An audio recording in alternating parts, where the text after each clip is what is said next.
Phillip Island, where the commentary team is headed by Philip Gibbs. 50 years of Australian Grand Prix motor racing is being celebrated today at Phillip Island. This Golden Jubilee anniversary today includes historic sports and racing cars, with many of the cars from the original Grand Prix races competing. Our special guest of honour down here at Phillip Island today is the Prime Minister of Australia, Mr. Malcolm Fraser. Our commentators for today, Paul Harrington, John Cummings, Ian Wells, Peter Jansen, Jim Murcott, and our lap scorer, Nigel Greenway. The next event on the program here at Phillip Island is the historic sports cars scratch race. Over 4 laps, we have our interviewers down on the grid in Peter Jansen and Ian Wells. Over to Peter Jansen. Today I have here Jim Reddy, who's sitting in a 56 Lotus.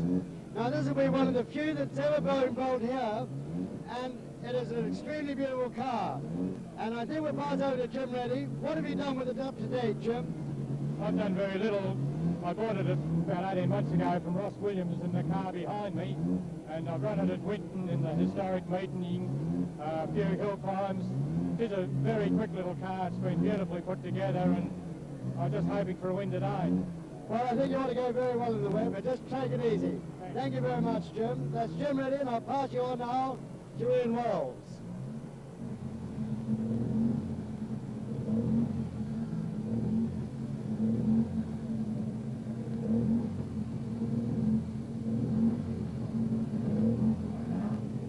Well, looking like a man from outer space in his smoke visor is George Macon, who has, I think, one of the prettiest MG sports cars we've ever seen. It's basically an MG TC with an Oscar fiberglass body, not a TC. MGA. Sorry, George. Yeah, that's right, Ian. The car was originally run by Bill Clemens. Bill Clemens. It was Gus Mercurio's car at one time. That's right, yes. It was, Yes, actually it was built by Gus. Harry Firth. Yes.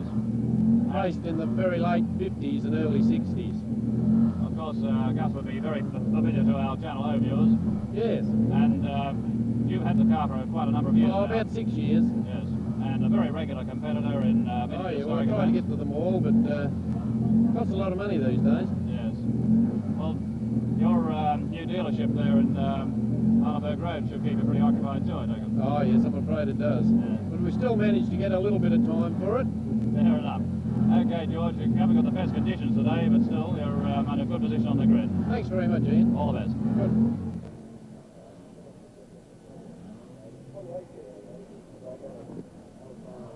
We have with us here is Bernie Bisley, and he's in one of the Healy 4s.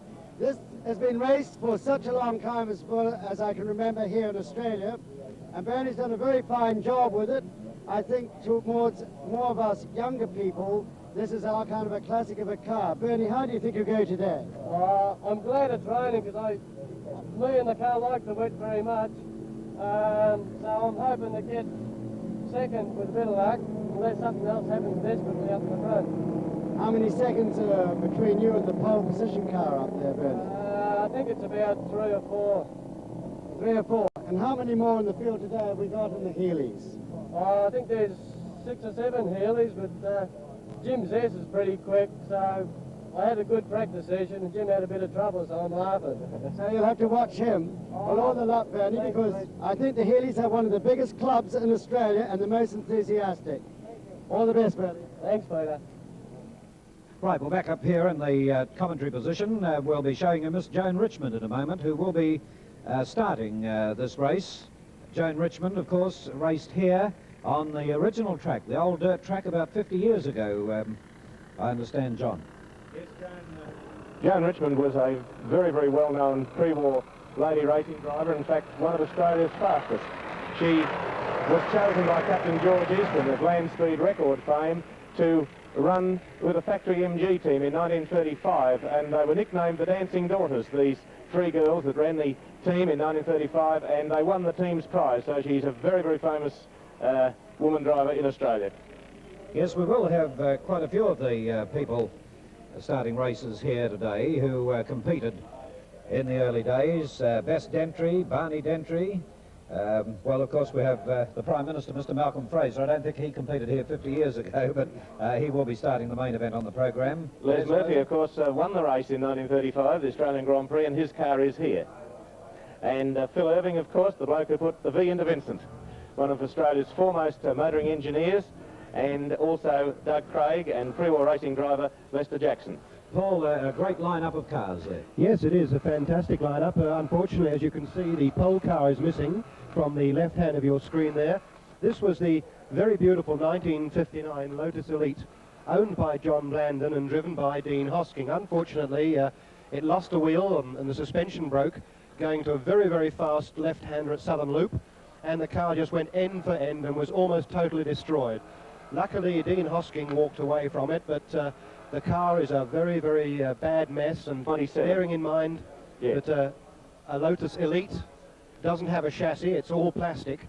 The accident did it no good at all. There you see some beautiful cars lined up there, the Aston Martin there, car 17, the Triumph TR2, TR3, MGs. Oh, it's magnificent, John. Well, car 197 in the centre of your screen now, president of the Light Car Club, Kerry Luckins, and a very, very enthusiastic driver. This is the ex-David Mackay, Gagan Brothers Lola sports car, 1100cc Climax motor, an absolutely magnificent little car. And there's Miss Joan Richmond standing up just behind the 1 minute board, still a very, very sprightly person, and she drove one of the Rileys she used to drive pre-war yesterday in the run around the original circuit. You were talking about the Lolo just earlier there, John, and I was at Goodwood the day that Eric Broadley introduced those cars, with 3 of them ran in a race at Goodwood and came first, second and third. The first time that the Lotus 11s had been really trounced. Well, it's a very, very historic motor car and been very well driven in Australia. Kerry's done a beautiful job restoring it. And also another very interesting motor car we'll pick up as it leaves the grid is Graham Howard in the Mark 6 Lotus, which is the very first Lotus ever to race in Australia by Alex Strawn, and I think we first saw it at Albert Park.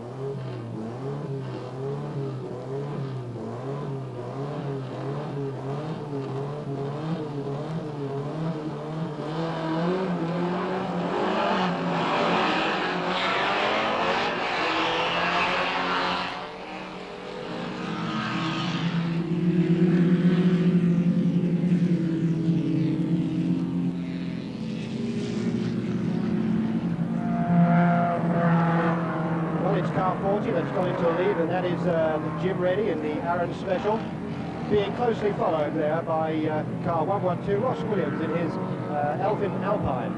But a great cloud of spray as these cars disappear into Southern Loop. A very, very large field, John. Unusual for historic racing to have such huge fields.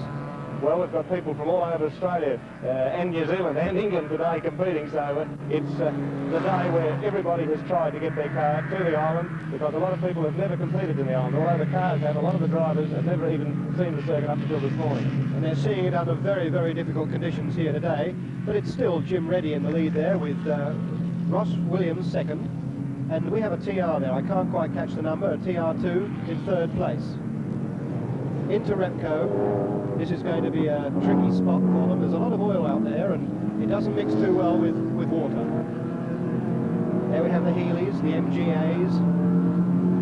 That's the little Lotus. Oh, there we have a spin. That was car 20, which was the Paul Trevethan, a very well-known MG man. He races an MGB GT V8. In production sports car racing. He's just got going again and off down towards the Goodrich corner. All taking it very easy. See a Lotus 6 at the back there.